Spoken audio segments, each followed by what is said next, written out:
between you and me, right where you are right in this moment, is exactly where you were meant to be. Good morning, good afternoon, good evening, and good night. Welcome to the Joygasmic Life Podcast. I am your hostess, Elena Harder. This is a mini episode designed to give you a taste of what is available in our larger full interviews, as well as what we get into in the deeper version of our membership, where we have full video, bonus courses with our interviewees, and of course our weekly calls where we support each other mom to mom. We'd love to have you as part of the Joygasmic Life operation, right? As well, being like, maybe I didn't prepare so well for the first one. So what can I learn? What can I do differently? What can I explore and expand? And that I just picturing you with your butterfly legs, so flexible that you're like, I'm horizontal. There's nothing like, and it's like, oh, where's the gravity though? We need the gravity to get the rest of the baby out, right? You lift your butt up, whoop, there she goes. There's the rest of the baby. So yeah, it's just beautiful. It's beautiful to hear those stories and to know that, oh, it's just like, oh, right, like dance, movement, pleasure, connection, like support from sisterhood, all of those things, surrender. I'd love to hear from either of you, like surrender in birth and surrendering to intensity. Like when you work with women and support them now, like what is that process like? How do you teach surrender? It's tricky. It seems like a tricky thing to teach because it's so much about letting go. Well, partly it's a conversation and partly it's what we use in the meditation script itself. Okay. Because it is so important. If you're not surrendering, then you are you're tensing, right? You are refraining, you are contracting, and that's when you're feeling the so-called pain, the sensations. That's the perception of pain is associated with the tension when you're holding back. But when you're surrendering, and you are even more so surrendering, but if you're inviting it, right? So like Fatima said her affirmation was, each wave brings me closer to my baby, to birth, my baby, holding my baby.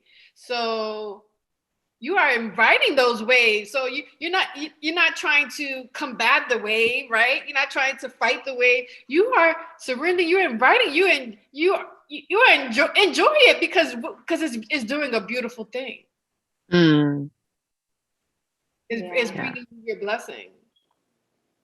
Yeah, we start with giving them the understanding of how the body works, understanding of how energy works, because we don't just focus on the physical, we focus on the energy, the spirituality. And it's almost like life. When you surrender to life, everything that you want and more will be manifested, right? But when you go against it, when you resist, then you are stopping nature or your higher power or energy from doing what it wants to do for you.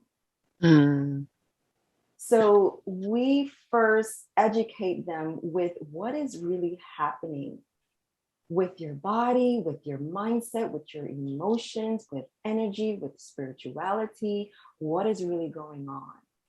And then we give them the tools to help them get there, because knowledge is nothing unless you apply it, right?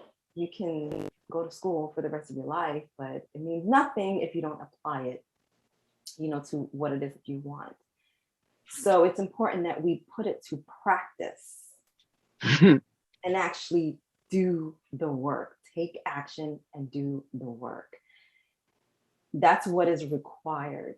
And we give them practices as well what does that feel like when you just relax and surrender?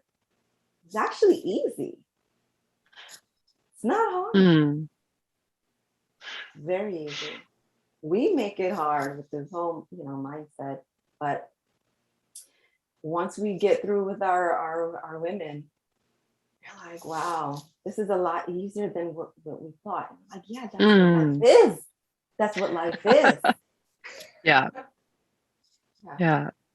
Yeah, for sure. I think about, the first trimester and how exhausting that can be for some people. And it's like, well, it's exhausting because you're still trying to keep up with what you were doing before. If you just surrender into the fact that you're exhausted and just lie the heck down, all of a sudden it's Because your pretty body wants to easy. lie the heck down. So let your body lie the heck down. Yes.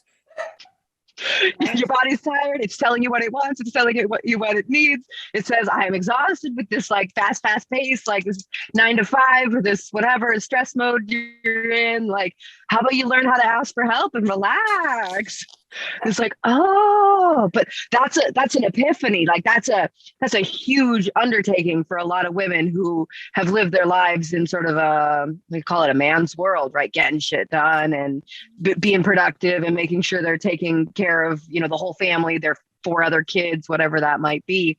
And so I think there is really a need, especially if there are older kids involved or younger older kids involved, like to ask for help. And be in support in that.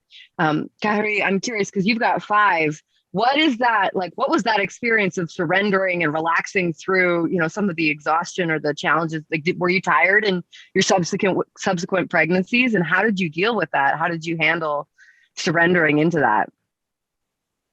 I would say each birthing experience after the first was just because of personal experience, it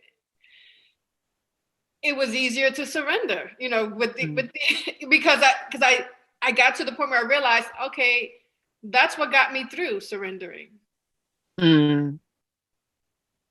So do what works, right? You do what works. And that's just, what I did, and we forget, we fall back and we get back into the rat race because we have all the messaging from society and the pressures and the, family members and society and, members of the community who have their agendas and they want you to follow along in their agenda and stay on the gerbil wheel, right? Just keep going. And I just have to, at many points in my life, just wake myself out of it. Wait a minute, who am I serving? Am I serving my highest good? Or am I serving the needs and wants of other agendas? Absolutely. And I think that is one of the lessons of birth and pregnancy is just like, got to put ourselves first. Like women are told, serve everybody else, make sure the kids are taken care of, make sure the partner's taken care of, make sure your friends are taken care of, make sure your work's taken care of. But like, where is there room for, the person? And pregnancy makes it so real that you have to take care of yourself first. It makes it so real that you've got to ask for help from the people around you, especially if you've got other kids, older kids, you just gotta ask, figure out how to get back into that sort of tribe parenting mode. Yeah, there were times where I had to realize, okay, I'm just giving, right? I'm doing, and I'm in go mode. And guess what? I'm not paying attention and tapping into myself and my own personal needs. And I won't be able to continue to give and go if I continue down this route. There were times where I had to tell my husband, tell my kids, look, this is just some time I need to spend to myself. And I'm going in my room, I'm locking the door. Do not bother me for this amount of time. If you need something, go ask your father, because this is some time I need a mental break for myself and some rest time for myself, and I had to force myself to do that to be sustainable. Mm-hmm. you know, mentally, emotionally, and spiritually. Yeah, absolutely. I hear you on that. I mean, I've only got one and I still need to do that. Which is Sorry? the biggest, and I left out physically sustainable, right? My health, my physical health, as well as my mental and spiritual health. Yeah. So much more for you over in the Joygasmic Life membership. Become a bulletproof mom with us. Learn the tips and tricks and skills you need to recover from your postpartum mental health journey, and learn the tools of Joygasmic alchemy so you can have the kind of birth you've been dreaming of.